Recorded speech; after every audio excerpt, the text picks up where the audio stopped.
इस विशाल भूभाग में बौद्ध विहारों की इतनी अधिक संख्या थी कि पूरी भूभाग ही विहार नाम से प्रसिद्ध हो गया है, जो अब बिहार प्रदेश है।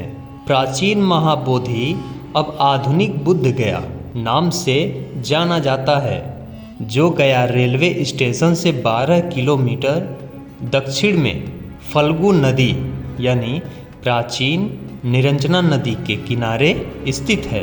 बुद्ध गया में जिस पीपल वृक्ष के नीचे सिद्धार्थ ने चित्र को एकाग्र कर ध्यान साधना द्वारा संबोधि को प्राप्त किया था, वह पीपल वृक्ष बोधि वृक्ष या बोधि ध्रुव के नाम से और सिद्धार्थ गौतम बुद्ध के नाम से कहलाएं।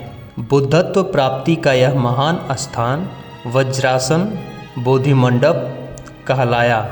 बाद में इसी स्थान पर सम्राट अशोक ने विहार बनवाया था, जो महाबोधि विहार कहलाया। यह पावन भूमि महान है, इसलिए इसे महाविहार विशेष श्रद्धा से कहा जाता है। आज वर्ल्ड हेरिटेज सूची में शायद यही पूजित जीवंत बौद्ध स्मारक है। दीप घनिका के महापरिनिर्वाण सूत्र से यह मालूम होता है कि महापरिनिर्वाण प्राप्ति से पहले कुशीनारा में एक चित्र भिक्षु संघ के समक्ष भिक्षु आनंद को संबोधि करते हुए तथागत ने कहा था कि यह तुम लोगों के लिए 4 स्थान अति पवित्र है, जिसकी यात्रा तुम्हें जीवन पर्यंत करते रहना चाहिए। पहला, वह स्थान जहाँ सिद्धार्थ का जन्म हुआ, लुम्बिनी। दूसरा, वह स्थान जहाँ सिद्धार्थ गौतम को संबोधि प्राप्त हुआ, बुद्ध गया। तीसरा, वह स्थान जहाँ भगवान बुद्ध ने धम्म चक्र का प्रवर्तन किया, सारनाथ। चौथा, वह स्थान जहाँ भगवान बुद्ध को महापरिनिर्वाण की प्राप्ति होगी, कुशीनारा। 6 वर्ष की कठिन तपस्या के मार्ग को छोड़ बाद में ध्यान साधना द्वारा समस्त चित्त मलों को नष्ट कर संबोधि प्राप्त की। बोधि वृक्ष के नीचे बैठकर बोधिसत्व सिद्धार्थ ने मार सेना को मैत्री बल से पराजित कर संबोधि को प्राप्त किया था। संबोधि प्राप्त होने पर बुद्ध को इतना आनंद हुआ कि वे 1 सप्ताह तक उसी आसन पर बोधि वृक्ष के नीचे बैठे रहे। संबोधि में बुद्ध ने प्रतीत्य समुत्पाद सिद्धांत का ज्ञान प्राप्त किया, जिसका अर्थ है कि संसार में बिना कारण के कोई कार्य नहीं होता, सभी कार्य कारण के अधीन हैं। ज्ञान प्राप्ति के क्रम में उन्होंने पहले प्रतीत्य समुत्पाद का अनुलोम मनन किया, जिससे यह मालूम हुआ कि हर अगली कड़ी अपनी पहली कड़ी का फल है।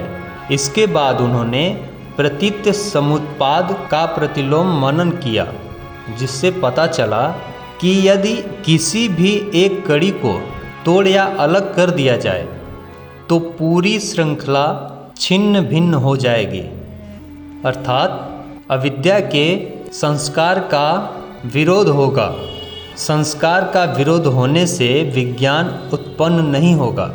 इसी प्रकार अंतिम कार्य जरा मरण का विरोध हो सकता है। इससे ज्ञान की प्राप्ति करने के बाद ही पहले सप्ताह तक वे बोधि वृक्ष के नीचे बैठे हुए अपलक गति से बोधि वृक्ष को निहारते रहें, जिनके बाद अनिमेष चैत्य संक्रमण भूमि और रत्नघर स्थानों पर एक सप्ताह आनंद विभोर होकर बिताया। इन 4 सप्ताहों के बाद 5वें सप्ताह भगवान बुद्ध अजयपाल नामक वृक्ष के नीचे गए और वहाँ भी 1 सप्ताह यानी 5वां सप्ताह भी आनंद विभोर होकर बैठे रहे।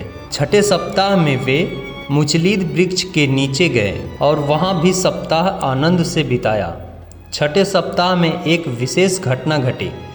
अचानक और असमय तेज वर्षा हुई, ठंडी हवाएं चलने लगी, आंधी तूफान आया। यह देखकर मुचलिद में रहने वाले नागराज ने भगवान बुद्ध के शरीर को 7 बार अपनी देह से लपेटकर उनके सिर पर अपने विशाल फन को तान कर तेज वर्षा, सर्दी, कीट व अन्य जीव जंतुओं से उनकी रक्षा की। 7वें सप्ताह में राजायतन वृक्ष के नीचे पहुँचे और वहाँ भी एक सप्ताह भर एक ही आसन में आनंद विभोर बैठे रहे। राजायतन वृक्ष के नीचे ही 2 व्यापारी बंधु तपस्सु और भल्लिक उत्कल देश से व्यापार कार्य पूरा कर वापस लौट रहे थे। उन्होंने बुद्ध को मट्ठा और मीठे लड्डू प्रदान किए। वे दोनों भाई बुद्ध और धम्म की शरण ग्रहण करने वाले पहले 2 उपासक शिष्य थे। उन्हें भगवान बुद्ध ने अपने केश धातु प्रदान किए। तपस्सु ने अपने प्रांत में जाकर विशाल केश धातु पर विहार बनवाया, जो आज भी म्यांमार के रंगून शहर में विशाल सवेडा गोन पैगोडा के नाम से वृक्ष प्रसिद्ध है।